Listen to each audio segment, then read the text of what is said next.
មានពាក្យមួយដែលពិបាកទទួលស្គាល់បំផុតគឺថាមនុស្សដែលងាយអន់ចិត្ត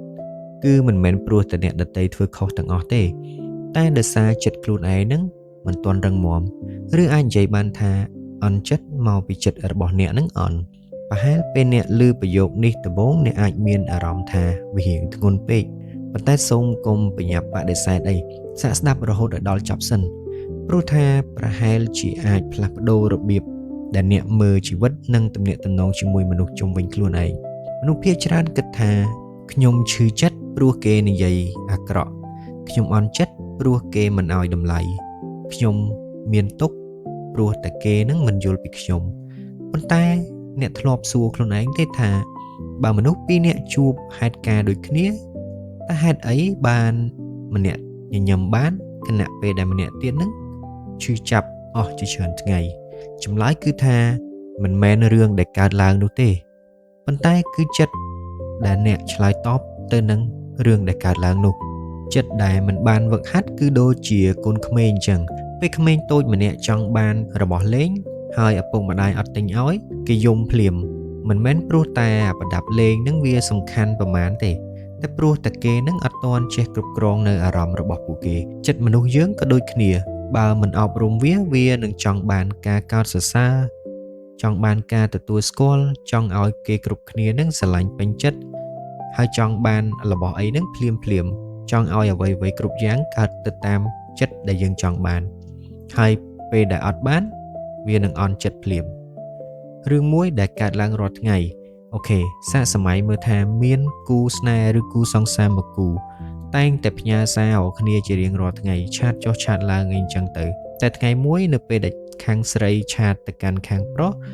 ចាំអស់យ៉ាងយូរចាំ10នាទី30នាទីរហូតដល់1ម៉ោងនៅតែអត់មានការឆ្លើយតបទៀតអត់មានឃើញចូលស៊ីនអីសោះភ្លាមនោះចិត្តរបស់នាងក៏ចាប់ផ្ដើមបង្កើតរឿងដោយខ្លួនឯងតែម្ដងគាត់បានគិតថាប្រហែលជាគេលេងស្រឡាញ់ខ្ញុំហើយប្រហែលជាគេកំពុងតែនៅជាមួយឬក៏និយាយជាមួយអ្នកផ្សេងឬក៏ប្រហែលមកពីខ្ញុំធ្វើអីខុសកាន់តែគិតកាន់តែពិបាកចិត្តកាន់តែសម័យកាន់តែអន់ចិត្តរហូតដល់ពេលល្ងាចខាងប្រុសទើបតែឆ្លើយតបសុំទោសអូនថ្ងៃនេះបងជាប់រវល់ប្រជុំតាំងពីព្រឹកទើបតែបានចាប់ទូរស័ព្ទមិញទេសំណួរដ៏សំខាន់គឺថាតើអ្នកណាជាអ្នកបង្កើតទុក្ខទាំងមូលនៅថ្ងៃនោះតើដោយសារខាងប្រុសអត់ទាន់បានតបសារឬក៏ដោយសារតែចិត្តរបស់ខាងស្រីនឹងបង្កើតនៅការសន្និដ្ឋានមុនពេលដឹងការពិតគឺមនុស្សជាច្រើនមិនបានឈឺចាប់ដោយសារការពិតនឹងទេតែឈឺចាប់ដោយសារតែរឿងដែលចិត្តខ្លួនឯងនឹងចេះតែសម័យចេះតែប្រឌិតឡើងចិត្តដែលមិនទាន់បានវឹកហាត់តែងតែបញ្ញាប់សន្និដ្ឋានតែចិត្តដែលរឹងមាំនឹងសួរខ្លួនឯងថាតើខ្ញុំកំពុងមើលឃើញការពិតឬក៏គ្រាន់តែជាការគិតការសម័យរបស់ខ្ញុំពេលខ្លះការឆ្លើយតបយឺតមិនមែនមានន័យថាលែងស្រឡាញ់ទេការរវល់មិនមែនមានន័យថាមិនខ្វល់ទេហើយភាពស្ងៀមស្ងាត់មិនមែនតែងតែមានន័យថាកំពុងតែផ្លាស់ប្ដូរចិត្តរហូតនោះទេបើអ្នកទុកឲ្យការសម័យរបស់អ្នកនឹងគ្រប់គ្រងចិត្តអ្នកនឹងបង្កើតទុកឲ្យខ្លួនឯងនឹងមុនពេលដែលការពិតបានដឹងបានឮឬក៏បានមកដល់មនុស្សពីរនាក់ឮគេនិយាយថាថ្ងៃនេះមើលទៅដូចត្រង់រោគរ៉ាម៉េះម្នាក់ញញឹមហើយឆ្លើយថាមកពីយប់មិញហ្នឹងគេយប់ពេកតែម្នាក់ទៀតវិញបែរជាគិតថាជុំគេចង់មើលងាយខ្ញុំគេចង់ថាអីខ្ញុំឬក៏គេអត់ចូលចិត្តខ្ញុំ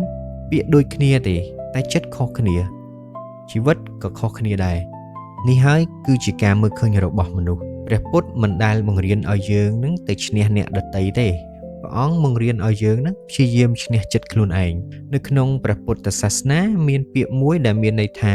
ចិត្តដែលមិនបានវឹកហាត់នឹងនាំមកនៅសេចក្តីទុក្ខមនុស្សអាចនិយាយអាក្រក់ដាក់អ្នកប៉ុន្តែអ្នកមិនចាំបាច់យកពាក្យនោះមកទុកនៅក្នុងបេះដូងគ្រប់តែពាក្យគ្រប់តែម៉ាត់របស់គេនិយាយនោះទេវាដូចជាមនុស្សម្នាក់យកសម្រាមមកដាក់មុខផ្ទះរបស់អ្នកមានជម្រើសពីរមួយយកវាចូលក្នុងផ្ទះឬក៏ទុកឲ្យវានៅក្រៅចិត្តយើងក៏ដូចគ្នាមិនមែនអ្វីទាំងអស់ត្រូវតែទទួលយកចូលទុកក្នុងចិត្តនោះទេឥឡូវខ្ញុំមកចង់និយាយអំពីការរំពឹងទុកក្រោមពាក្យថាស្រឡាញ់មានគ្រួសារមួយឪពុកម្ដាយស្រឡាញ់កូនខ្លាំងណាស់ពួកគេចង់ឲ្យកូននឹងមានអនាគតល្អ មិនចង់ឲ្យកូននឹងលំបាកដោយខ្លួនឯងកាលពីមុនទេដូច្នេះពួកគេចាប់ផ្ដើមរំពឹងខ្លាចកូនរៀនអត់ប៉ាកែទើបបង្ខំកូននឹងឲ្យរៀនទាំងយប់ទាំងថ្ងៃខ្លាចកូននឹងចាញ់គេទើបយកកូនទៅប្រៀបធៀបជាមួយកូនអ្នកចិត្តខាងកូនមិត្តភក្តិរបស់ខ្លួនឯងចឹងទៅមើលកូនគេណោះហេតុអីគេធ្វើបានចុះខ្លួនឯងមិនក៏ធ្វើមិនបានខ្លាចកូនខូចទើបតាមគ្រប់គ្រងគ្រប់ជំហានចង់ដឹងថាកូនទៅណាជួបអ្នកណានិយាយជាមួយអ្នកណាខ្លាចកូនទុនខ្សោយទើបប្រាប់ថាកុំយំកូនប្រុសអត់ត្រូវយំទេឬក៏រឿងតូចប៉ុណ្ណឹងសោះក៏យំដែរខ្លាចកូនមិនជោគជ័យទើបវ័យកុមារភាពដែលគួរតែពោពេញទៅដោយការលេងនិងស្វែងយល់បែរคล้ายទៅជាការប្រកួតប្រជែងនឹងអត់ចេះចប់ពីសាលារៀនទៅរៀនគួរបន្ថែមពីរៀនគួរបន្ថែមទៅរៀនភាសាពីរៀនភាសាហើយទៅរៀនកុំព្យូទ័រថ្ងៃសៅរ៍ថ្ងៃអាទិត្យក៏អត់មានពេលលេងដែរហើយឪពុកម្ដាយនិយាយថាប៉ាម៉ាក់ធ្វើទាំងអស់នេះក៏ព្រោះតែស្រឡាញ់កូនពាក្យនោះគឺអត់ខុសទេពួកគេស្រឡាញ់កូនពិតមែនប៉ុន្តែពេលខ្លះក្តីស្រឡាញ់ដែលអមទៅដោយការរំពឹងខ្ពស់ពេកអាចប្រែក្លាយទៅជាសម្ពាធដោយមិនដឹងខ្លួនសម្ពាធទាំងខ្លួនឯងនិងសម្ពាធទៅដល់កូនផងក្មេងម្នាក់ចាប់ផ្ដើមគិតថាបើខ្ញុំប្រឡងអត់ជាប់ប៉ាម៉ាក់នឹងខកចិត្តបើខ្ញុំធ្វើអត់បានល្អខ្ញុំមិនមែនជាកូនល្អរបស់គាត់ទេបើខ្ញុំជ្រើសរើសផ្លូវដែលខ្ញុំស្រឡាញ់ប៉ាម៉ាក់ប្រហែលជាអត់ស្រឡាញ់ខ្ញុំឬក៏អត់ពេញចិត្តអញ្ចឹងទៅបន្តិចម្ដងក្មេងនោះលែងរស់នៅក្នុងភាពជាខ្លួនឯងដើម្បីឲ្យស្គាល់ខ្លួនឯងទៀតហើយគេរស់នៅដើម្បីតែផ្គាប់ចិត្តអ្នកដទៃពេលធំឡើងគេអត់ហ៊ាននិយាយពាក្យថាទេអត់ហ៊ានបដិសេធទេអត់ហ៊ានបរាជ័យទេអត់ហ៊ានសម្រាកទេប្រឹងរហូតមិនហ៊ានធ្វើអីដែលខុសពីការរំពឹងរបស់គ្រួសារគាត់ទេមិនមែនព្រោះតែគេខ្សោយទេតែព្រោះតាំងតែពីក្មេងមកគេត្រូវបានបង្រៀនឲ្យជឿថាខ្ញុំមានតម្លៃនៅពេលដែលខ្ញុំធ្វើឲ្យអ្នកដទៃនឹងមានអារម្មណ៍ថាពេញចិត្តនេះហើយគឺជាអន្ទាក់នៃការរំពឹងទុកមិនត្រឹមតែឪពុកម្ដាយទេដែលកើតទុកកូននឹងក៏កើតទុកដែរមានអារម្មណ៍ថាអន់ចិត្តអីអញ្ចឹងទៅកូនអន់ចិត្តដែលអត់បានធ្វើឲ្យឪពុកម្ដាយសប្បាយចិត្តហើយនៅពេលដែលអត់បានធ្វើឲ្យឪពុកម្ដាយសប្បាយចិត្តឪពុកម្ដាយនោះក៏អន់ចិត្តដូចគ្នាឪពុកម្ដាយអន់ចិត្តនៅពេលដែលកូនធ្វើមិនដូចការរំពឹងទុករបស់ខ្លួនកូនក៏អន់ចិត្តពេលខ្លួនឯងហ្នឹងមិនអាចคล้ายទៅជាមនុស្សដែលអ្នកដទៃចង់ឲ្យคล้ายទៅជាទាំងពីរនាក់ស្រឡាញ់គ្នាប៉ុន្តែទាំងពីរនាក់ក៏កំពុងតែឈឺចាប់ដូចគ្នាព្រះពុទ្ធទ្រង់បង្រៀនថាទីណាមានការប្រកាន់ទីនោះមានទុក្ខពេលយើងប្រកាន់ថាកូនខ្ញុំត្រូវតែคล้ายទៅជាបែបនេះជីវិតគាត់ត្រូវតែគិតដូចខ្ញុំគិតទុក្ខក៏កើតមានឡើងមិនមែនព្រោះកូនអាក្រក់ទេតែព្រោះការរំពឹងទុករបស់យើងខ្លាំងជាងការយល់ពីធម្មជាតិរបស់កូនដូច្នេះស្រឡាញ់កូនមិនមែនមានន័យថាត្រូវតែកំណត់ផ្លូវជីវិតឲ្យគាត់ដើរទាំងអស់នោះទេស្រឡាញ់កូនគឺជាការដើរជាមួយគាត់ណែនាំគាត់ការពារគាត់នៅពេលចាំបាច់ប៉ុន្តែក៏ទុកឲ្យគាត់មានសិទ្ធិរៀនអំពីកំហុសមានសិទ្ធិបរាជ័យនិងមានសិទ្ធិធំឡើងទៅតាមសក្តានុពលរបស់ខ្លួនគាត់ដែរក្មេងម្នាក់មិនត្រូវការឪពុកម្ដាយដែលល្អឥតខ្ចោះនោះទេគាត់គ្រាន់តែត្រូវការឪពុកម្ដាយដែលអាចនិយាយពាក្យមួយឃ្លាថាប៉ាម៉ាក់ស្រឡាញ់កូនមិនមែនព្រោះតែកូនពូកែជាងគេអីនោះទេប៉ាម៉ាក់ស្រឡាញ់កូនក៏ព្រោះតែកូននឹងគឺជាកូនរបស់ប៉ាម៉ាក់ពេលនោះផ្ទះនឹងមិនមែនជាកន្លែងដែលកូនភ័យខ្លាចទៀតឡើយ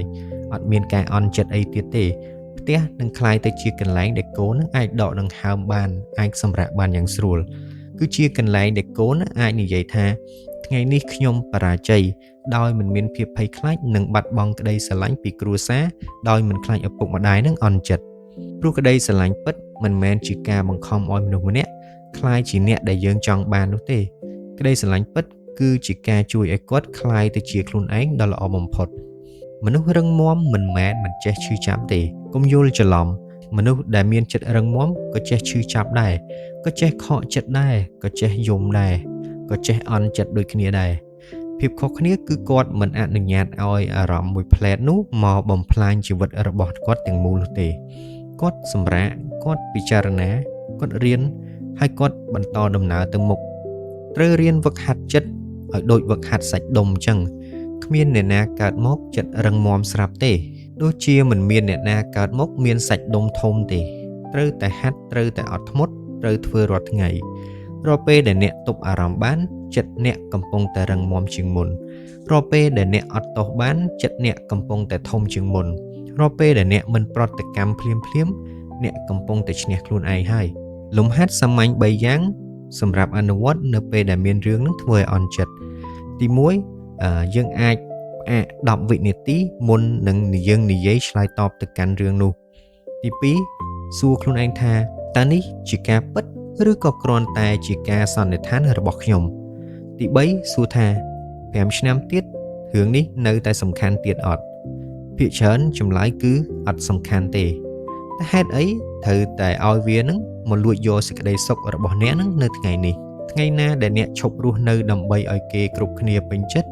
អ្នកនឹងចាប់ផ្ដើមរស់នៅដោយមានសេរីភាពថ្ងៃណាដែលអ្នកឈប់យកពាក្យអ្នកដតីមកវាស់តម្លៃខ្លួនឯងអ្នកនឹងចាប់ផ្ដើមស្គាល់តម្លៃពិតរបស់អ្នកហើយថ្ងៃណាដែលអ្នករៀនគ្រប់គ្រងចិត្តខ្លួនឯងអ្នកនឹងដឹងថាគ្មានអ្នកណាអាចធ្វើឲ្យអ្នកអន់ចិត្តបានទៀតទេបើអ្នកមិនអនុញ្ញាតឲ្យចិត្តខ្លួនឯងនឹងចាប់យកវាដូច្នេះកុំចំណាយពេលផ្លាស់ប្ដូរមនុស្សគ្រប់គ្នានៅជុំវិញខ្លួនអីចូលចំណាយពេលវឹកហាត់ចិត្តរបស់ខ្លួនឯងព្រោះថាជ័យជំនះដ៏ធំបំផុតមិនមែនឈ្នះអ្នកដទៃទេតែជាការយកឈ្នះចិត្តខ្លួនឯងបើសិនជាវីដេអូនេះបានជួយផ្លាស់ប្ដូរទស្សនៈរបស់អ្នកសូមជួយចុច like share ក៏ដូចជា subscribe ដើម្បីគាំទ្រ channel របស់ខ្ញុំផងហើយសូមជួយចែករំលែកវីដេអូនេះទៅកាន់ដែលអ្នកកំពុងតែគិតថាគាត់ងាយនឹងអន់ចិត្តឬក៏កំពុងតែកើតទុក្ខក្នុងចិត្តសូមឲ្យអ្នកមានបញ្ញាមានសតិមានចិត្តរឹងមាំជារៀងរាល់ថ្ងៃជួបគ្នានៅវីដេអូក្រោយ